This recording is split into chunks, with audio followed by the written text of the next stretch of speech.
the highlands in the winter time. Towering spires of shimmering white, mountains of snow and ice that tempt the brave and the bold and send shivers through their vitals.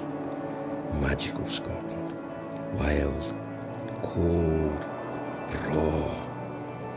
A true testing ground for winter climbers and skiers. The lure of these hills and glens is enough to entice 3 American companions away from their vast alpine playgrounds. Here they will teeter their way up icy walls and ski the steepest gullies the Highlands have to offer.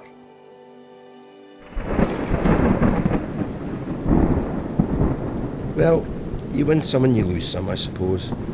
It's a risk you take when you've travelled halfway around the world to face this fickle climate and all its quirks.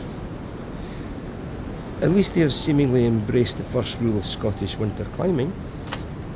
Always be optimistic.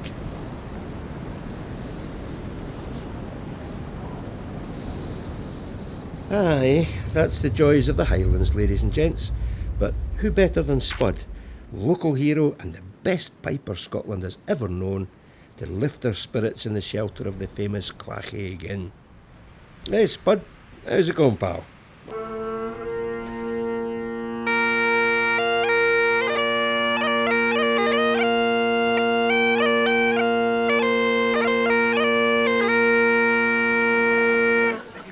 We've truly got a bonny cast lined up to lead you through this tale.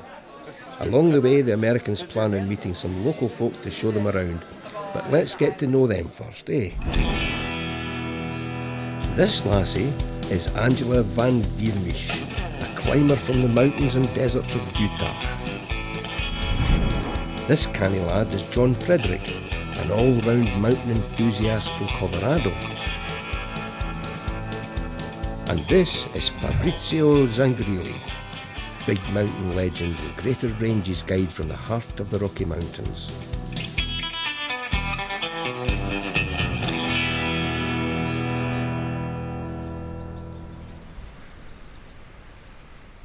The weather is interesting. It's shockingly warm.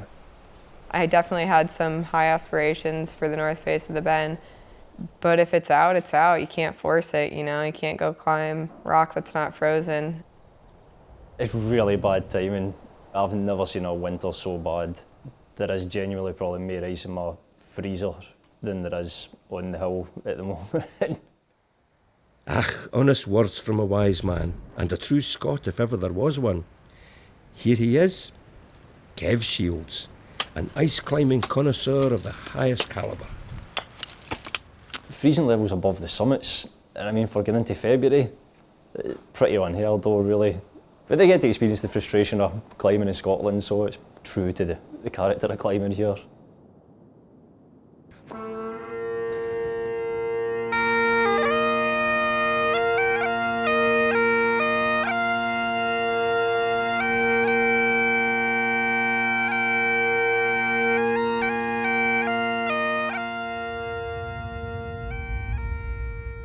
At the edge of Ranach Moor, where the land whips up to meet the sky, this is the Buchel, the gateway to the Highlands. Get them onto some of the routes up there, but it'll not be winter climbing by any stretch of the imagination really, but we'll get them out onto some of the kind of big more classic mountaineering lines, and you know, you go through your plan A, B, C, D, you know, halfway through the alphabet till you get something. In the Glencoe, Fort William, Ben Nevis area, I feel like it's the land where the dinosaurs used to roam. It's just these big open plains with like boggy marshlands. Love's got an enemy. I mean, Glencoe, I guess it has this atmosphere that nowhere else has.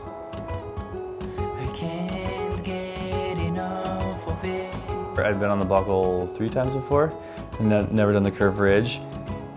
It was very nice. It was not what we were supposed to be doing in winter, but it was really pleasant. I mean, for this time of year, you shouldn't be rock climbing.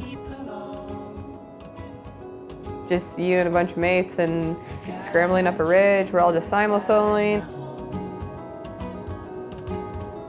And when I feel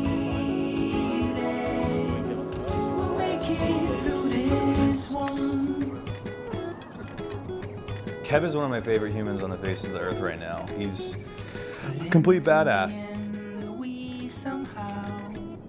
Kev doesn't have one of his full hands, but it doesn't define him, and I just love that, and I love his tenacity. It was cool hearing a story about Curve Ridge. Curve Ridge had some deep history to him. He had a friend who encouraged him to do it, and his friend put his hand in his pocket and did the whole thing in front of him with one hand, and it really just boosted Kevin's confidence, and that just kicked it off. He did it, and he loved it, and now he's doing stuff more badass than I could do in an able-bodied situation.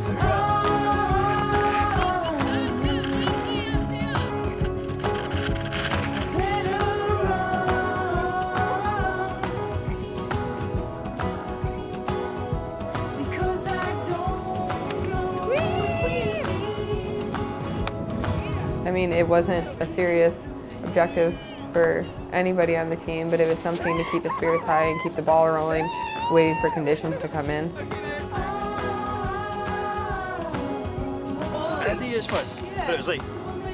Scrambling up Curve Ridge was definitely, I think, needed for everybody's morale to remind us that like the mountains here are amazing and that we just needed to get out and have a day. It was sort of, I feel like it kicked the trip off because it started snowing that night. What did I say about fickle weather? With conditions finally in, the brooding north face of Ben Nevis beckons. The famed honeypot that's stacked with world-class routes and classics for your tick list. It's nae roadside cragging, that's for sure.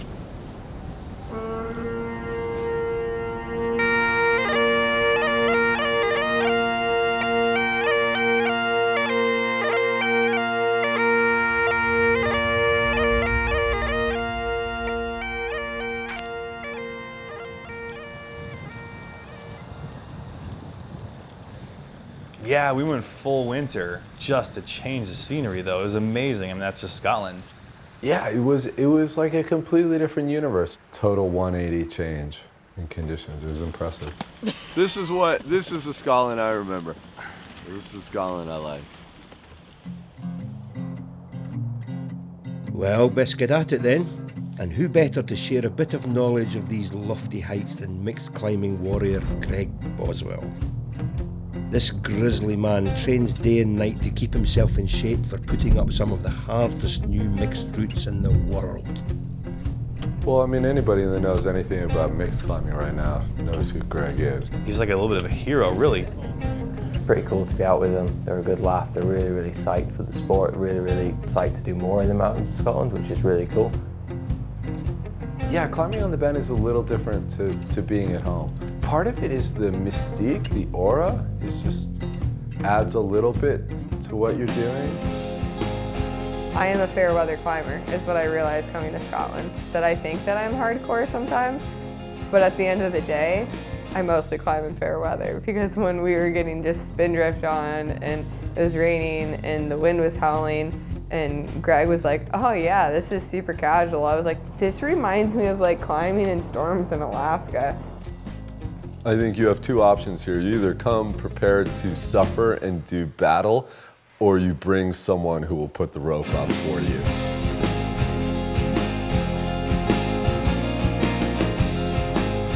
The beauty of climbing with Greg was the fact that he's a really, really enjoyable guy to be with.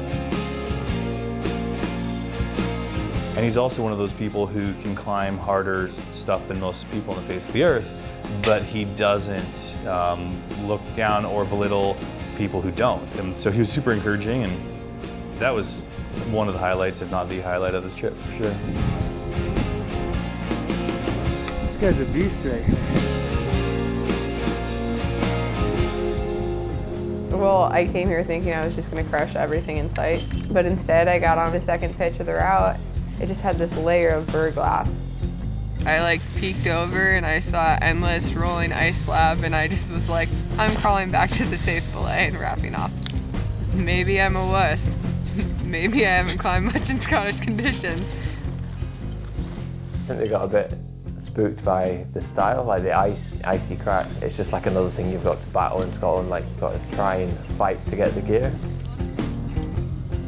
As Fabrizio followed me up, He'd go to make the move, and then just get pummeled with spin drift. And we were just laughing so hard, I like collapsed in the belay. I couldn't even handle it. It was magical. We were just having a time. We're like, okay, this is ridiculous, but it is so much fun. Like, this is why we climb.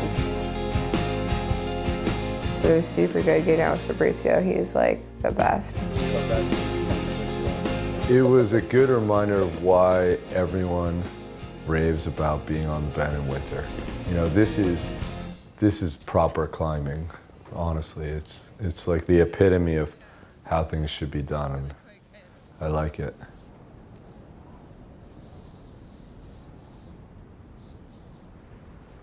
Back in the comfort of the Clachaig, and there's nothing like a bit of squiddly diddly music to dance to after a long day on the mountains.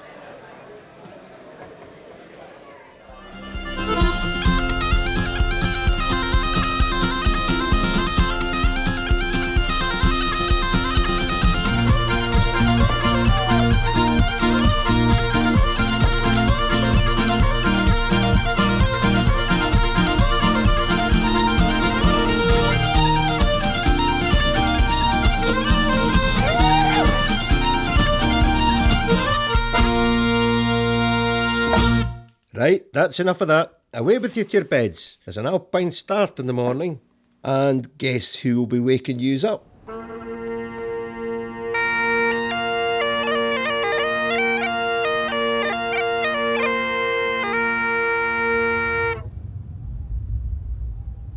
A fair few locals here say west is best.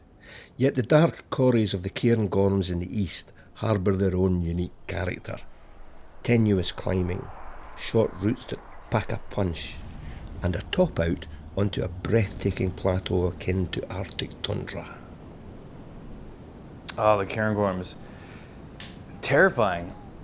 Less sort of put your pick in a crack and pull up, a little bit more delicate climbing. So typically that makes it a little more nerve-wracking. The fact that we pretty much try and eliminate fixed gear, bolts, or try and not leave gear in routes when we climb them, it's much, much more scary on that unknown aspect.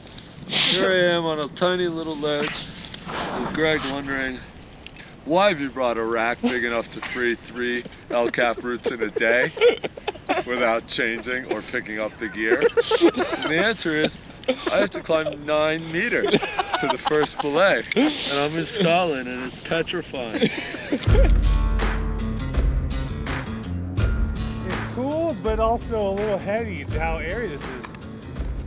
One thing that is hard to get used to out here is you feel overconfident when you walk up to route and the route's only 60 meters long, but then you spend 2 hours trying to climb the first 15 meters, which is what happened our day in the Cairngorms, where Fabrizio and I got on a route.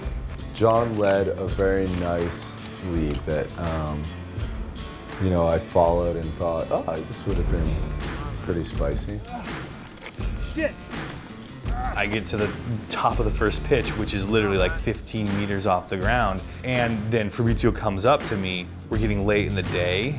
I was not feeling super confident about the speed in which we could climb the route. So Greg offered to come and climb the route, and he fired it up super fast, but we got stopped in the dark. I feel like that was more of a learning experience than anything else that's happened on this trip. Here we are, Savage Slit. Greg recommended this route. The last time he climbed it, he was 16. I think Angela's ascent, that was sort of the breakthrough moment for our team. That was when we sort of, under Greg's sort of guidance, figured out Scottish climbing after a couple days. It's always just fun to see someone get out of their own head, because that's the reality here is Angela, Fabrizio, they're strong, climbers. This is what they do. But sometimes it's just you have these mental blocks, and I think that day was a huge day for her and just sort of getting over one of those. It's a good, casual, nice route. Yeah, I had a blast. It was great.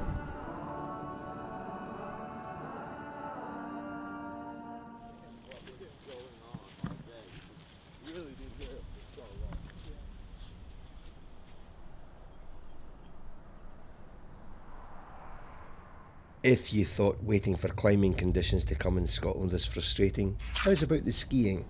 More waiting around for a window of opportunity is on the cards. But what to do?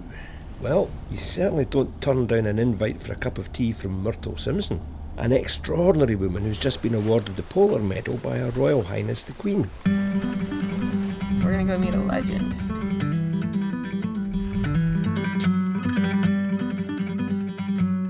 I mean, you can tell by her presence that she knows what she's doing and that she's somebody. She's the godmother of skiing in Scotland. You're like, yeah, this lady is definitely significant. You just know. And Fabrizio. Fabrizio, all of that. Yeah, Not just Fab. Well, sure, Fab will work.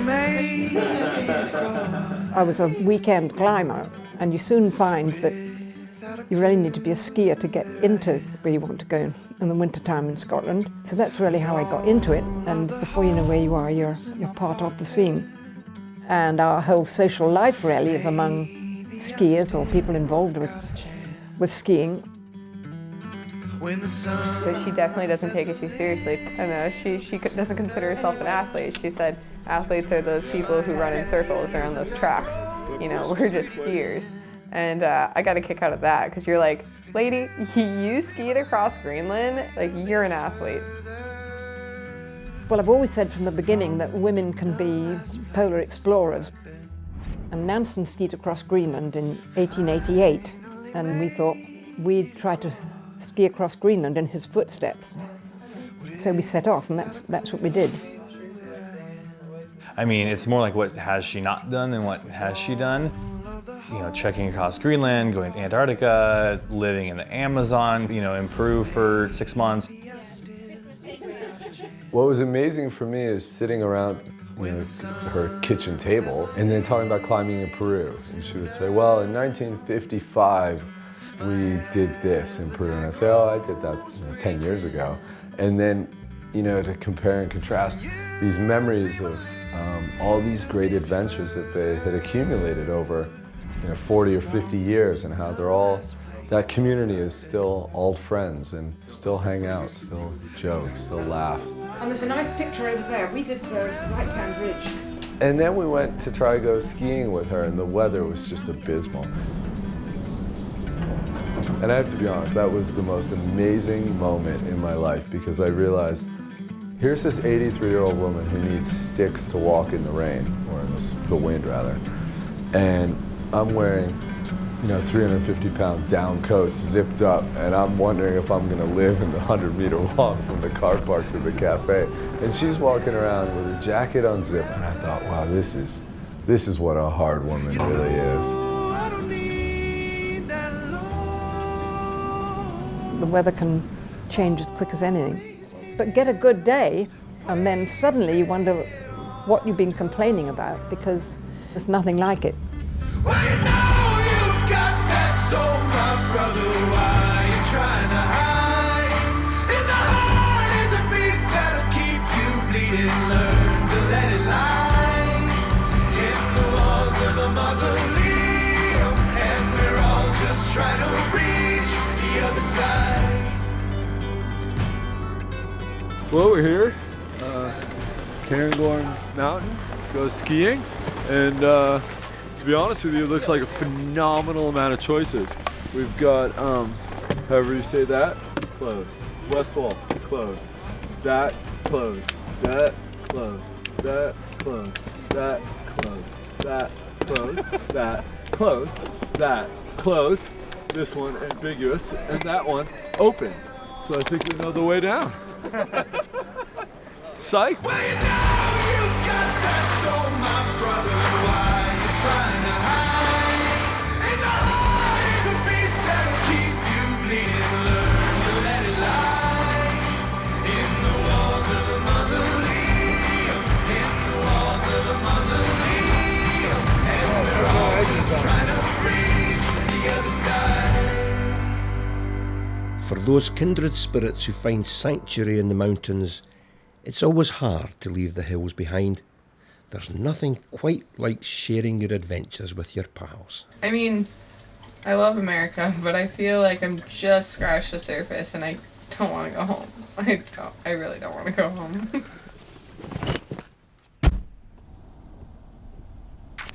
As the fellas leave for the wilds of the northwest Highlands, the next chapter for Angela is back in America. But it seems Spud's nae going anywhere.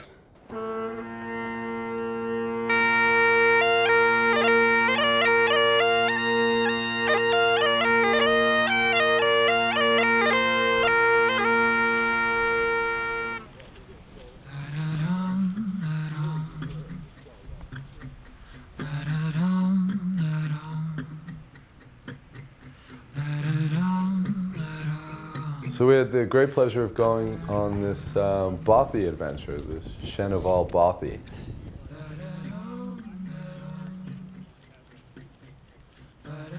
We hiked into the Bothy, and it was unbelievably stunning. It was a new Scotland, like a Scotland I just hadn't seen before. When you're descending into the valley, it is the most idyllic place on the planet. I mean, it was just perfect. The mountains were just drastically different. Chenaval showed up, and it was just too good to be true. It was just picturesque. What an amazing setting to spend an afternoon.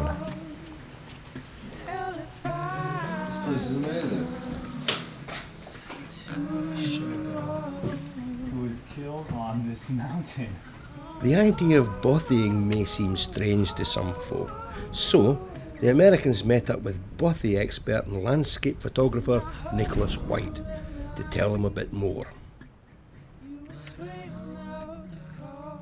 Bothys have risen in popularity over the last 50 years, and they're kind of almost synonymous now with the outdoor experience. They're kind of remote mountain shelters, and it's made a lot more comfortable with a working fire and a bottle of whiskey.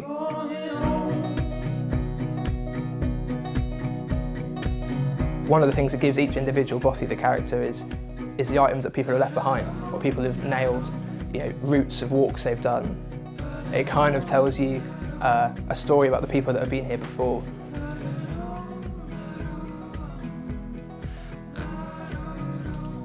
We had a few people hike in off Aonach in the evening, and we just shared stories about what we've been up to. It was actually quite nice to have another group there. I think that's the sharing part that's the most fun. You don't know these people, but you sit around a fire, have a chat, see who they are. And I think honestly, we have the same thing in Colorado, where we share winter mountain cabins while we're ski touring. And it's the same thing you do in Nepal when you're trekking around. You're in a hut in the evening, sitting by the fire, just talking with people. It's just what brings us all together. It's kind of a cliche thing to say, but people say that you enter as strangers and leave as friends, but that's very much the case. When that fire's on and they're standing outside, there's a canopy of stars above them. I think that's a kind of a privilege to be able to introduce someone to that kind of lifestyle.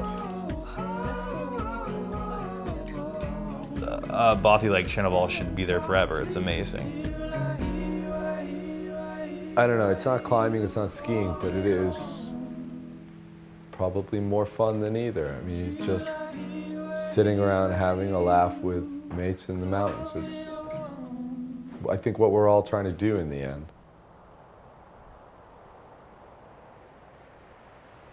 Aye, all good things come to an end, I suppose, but memories of this kind are etched into your soul and fill your heart to bursting.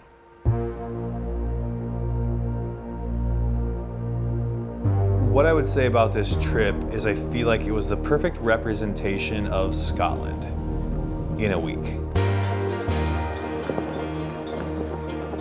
I met the kindest people in the entire world, and everybody was just so generous and had like a really great rugged spirit about them.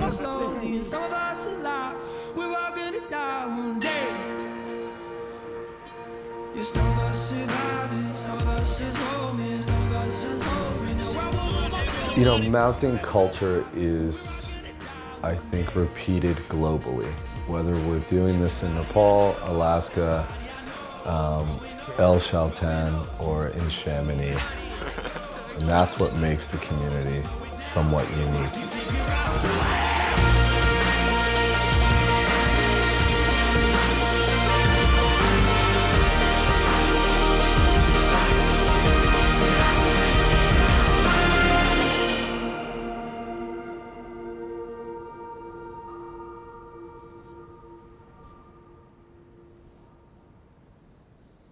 Go on then, Spud, one last time, if you have to.